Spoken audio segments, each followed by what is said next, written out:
पितृपक्षातील 15 दिवसात कधीही किंवा तुमच्या पितरांच्या तिथीला पितरांसाठी तर्पण विधी, पिंडदान, दानधर्म या गोष्टी केल्या जातात। पितरांचं पूजन करून या दिवशी पितरांना नैवेद्य दाखवला जातो आणि हाच नैवेद्य घरातील कोणत्या व्यक्तींनी बनवायचा, पितरांचा नैवेद्य बनवताना नियम काय आहेत, पितरांना नैवेद्यासाठी जेव्हा आपण ताट वाढतो तर त्या ताटामध्ये काय काय वाढावं, कोणती वस्तू सुरुवातीला, कोणती वस्तू नंतर, स्टेप बाय स्टेप या गोष्टी शेअर करणार आहे। त्याचबरोबर पितरांचे ताट कसे वाढावे, जसं बघा आपण इतर वेळी जेवण करतो त्यावेळेला ताट वाढण्याची एक वेगळी पद्धत असते आणि पितरांना जेव्हा नैवेद्य दाखवायचा असतो तर त्यावेळी ताट वाढण्याची पद्धत ही पूर्णपणे वेगळी असते आणि पितरांना नैवेद्य कसा दाखवायचा हे सुद्धा शेअर करणार आहे।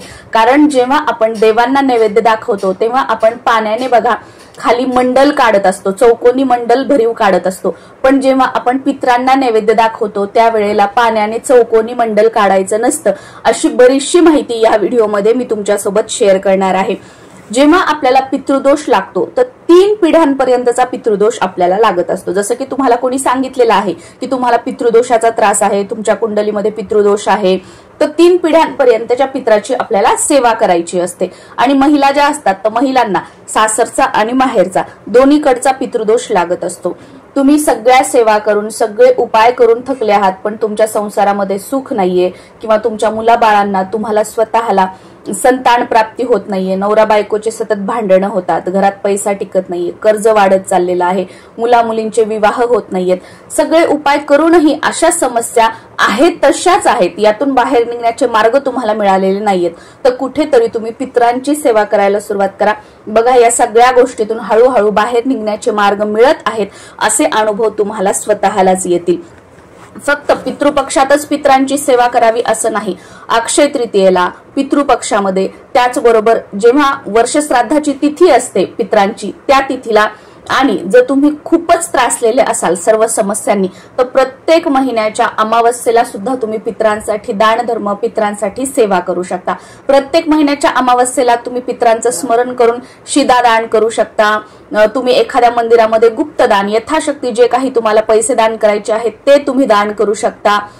किंवा या व्यतिरिक्त तुम्हाला काही पितरांसाठी सेवा करायच्या असतील, पितृस्तुती, पितृअष्टक किंवा पितृस्तोत्र तुम्हाला नित्य नियमाने दररोज म्हणायचं असेल तर ते सुद्धा दररोज तुम्ही सकाळी किंवा संध्याकाळी घरामध्ये दक्षिणेकडे तोंड करून बसून तुम्ही ते म्हणू शकता पितरांसाठी सेवा म्हणून।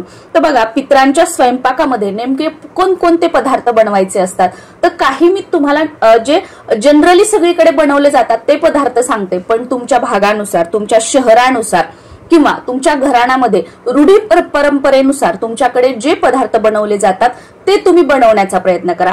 याच्यामध्ये मी एखादे पदार्थ सांगितले आणि तो पदार्थ तुमच्याकडे बनवला जात नसेल तर तुम्ही तो बनवू नका। तुमच्या रूढी परंपरेप्रमाणे तुमच्या एरियानुसार काय बनवलं जातं त्यानुसार तुम्ही बनवण्याचा प्रयत्न करा।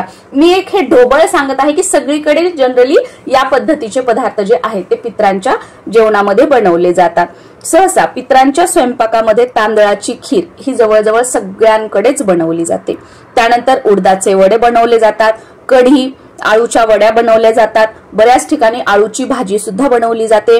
भाज्यांमध्ये प्रामुख्याने बऱ्याच ठिकाणी बटाट्याची भाजी बनवली जाते, भेंडीची भाजी, डांगराची भाजी, त्यानंतर गवारीच्या शेंगाची भाजी बनवली जाते।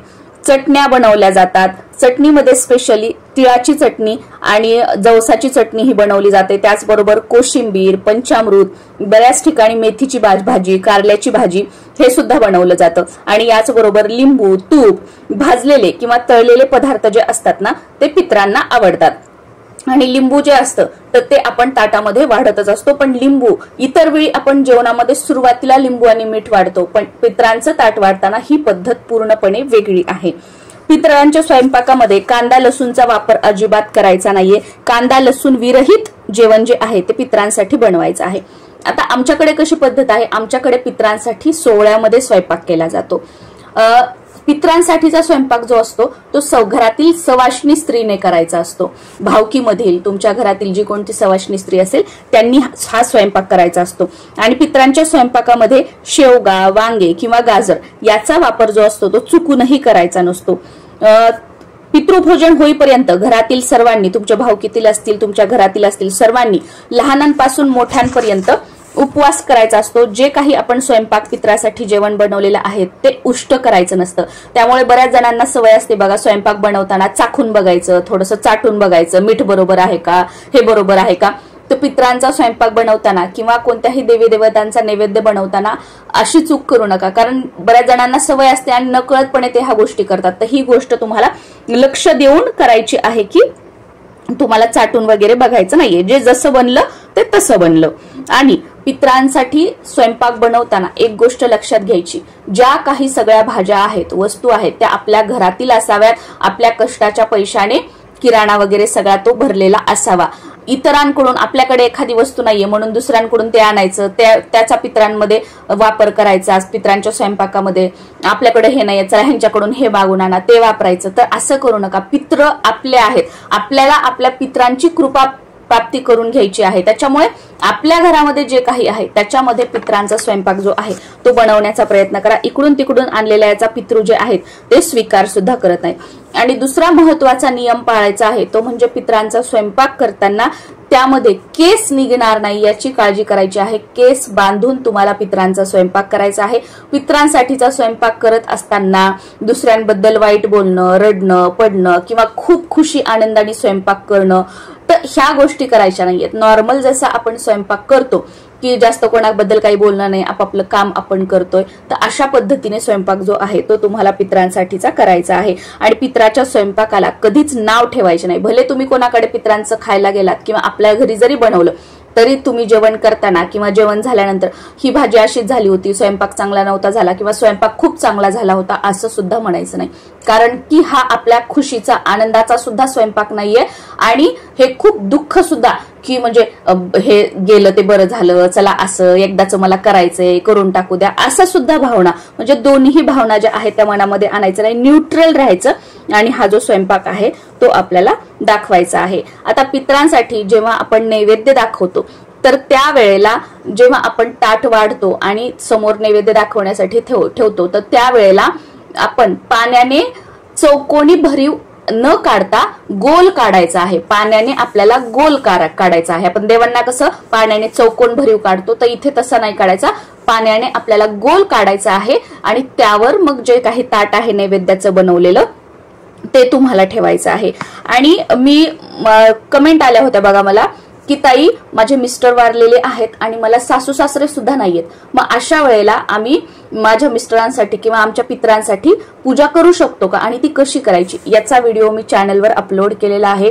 ही माहिती ऑथेंटिक आणि जी लहानपणापासून मी बघितलेली आहे, जी तुम्ही कधी ऐकलेली नसेल अशी माहिती त्या व्हिडिओमध्ये आहे. तो व्हिडिओ तुम्ही बघा, बरीचशी माहिती मिळेल. त्याचबरोबर तुमच्या फक्त सासूबाई वारलेल्या असतील तर पूजा कशी करावी हा सुद्धा व्हिडिओ आहे. तुमचे फक्त सासरे वारलेले असतील तर पूजा कशी करावी हा व्हिडिओ आहे. आणि तुमच्या सासू व सासरे दोन्ही वारलेले आहेत तर पूजा कशी करायची हा सुद्धा व्हिडिओ जो आहे तो चॅनलवर अपलोड झालेला आहे, तो तुम्ही बघू शकता. आता आपण पाण्याचा गोल चौकोन काढला आणि त्यावर ताट ठेवलं. जेव्हा आपण देवांना नैवेद्य दाखवतो तर त्यावेळेला आपण बघा पाणी 3 वेळा गोल फिरवतो, म्हणजे क्लॉकवाईज जसं जातं फिरतं तसं आपण गोल पाणी फिरवतो. पण पित्रांचा नैवेद्य दाखवताना आपल्याला अँटी क्लॉकवाईज पाणी फिरवायचं असतं, म्हणजे उलटं पाणी फिरवायचं असतं. जसं आपण देवांसाठीच्या सगळ्या गोष्टी करतो त्याच्या बरोबर एकदम उलट सगळ्या गोष्टी पित्रांसाठी जेव्हा आपण काही करत असतो तेव्हा करायच्या असतात. आणि पित्रांसाठी ताट वाढताना जसं आपण इतर वेळी जेवणाचं ताट वाढतो, नैवेद्याचं ताट वाढतो, तर सगळं सरळ आपण वाढतो. सुरुवातीला मीठ, त्यानंतर लिंबू, त्यानंतर मग चटण्या, भाज्या वगैरे हे सगळं आपण व्यवस्थित जिथल्या तिथे ज्याची जागा आहे तसं ठेवतो. पण पित्रांसाठीचं ताट वाढताना ह्या सगळ्या गोष्टी उलट्या करायच्या असतात, पूर्ण उलट. आणि पित्रांसाठीचं जेवण, पित्रांसाठीचं ताट हे शक्य झालं तर 99% तुम्हाला मिळालं तर केळीच्या पानावर वाढायचं आहे. पण सगळ्यांनाच केळीची पानं मिळतील असं नाही, त्यामुळे तुम्ही ताटामध्ये वाढू शकता. केळीच्या पानावर जेव्हा आपण वाढतोय तर त्यावेळेला केळीच्या पानाच्या मध्यभागी सुरुवातीला आपल्याला शुद्ध गाईचं तूप लावायचं आहे आणि त्यावर भात ठेवायचा आणि त्यावर वरण वाढायचं आहे.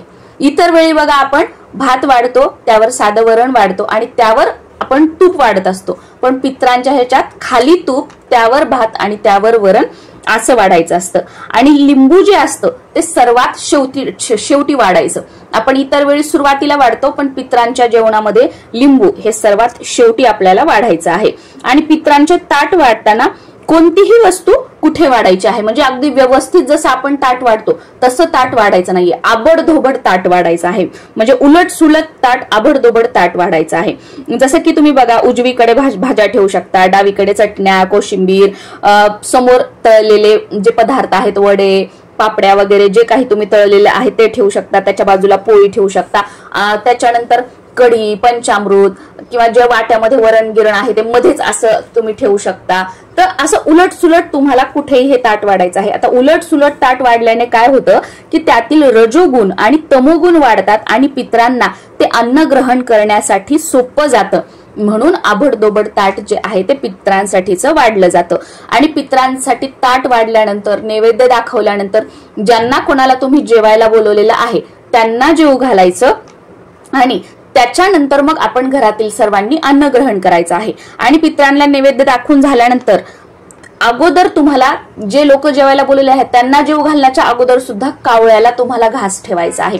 कारण या दिवशी कावळ्याच्या रूपात पित्र आपल्या घरी येतात आणि ते अन्न ग्रहण करून जातात असं म्हटलं जातं. त्यामुळे या दिवशी कावळ्यासाठी घास तुम्हाला आवर्जून ठेवायचा आहे. आता बरेच जण म्हणतात की आमच्या भागामध्ये, एरियामध्ये कावळे नाहीयेत, मग आम्ही कसं ठेवायचं?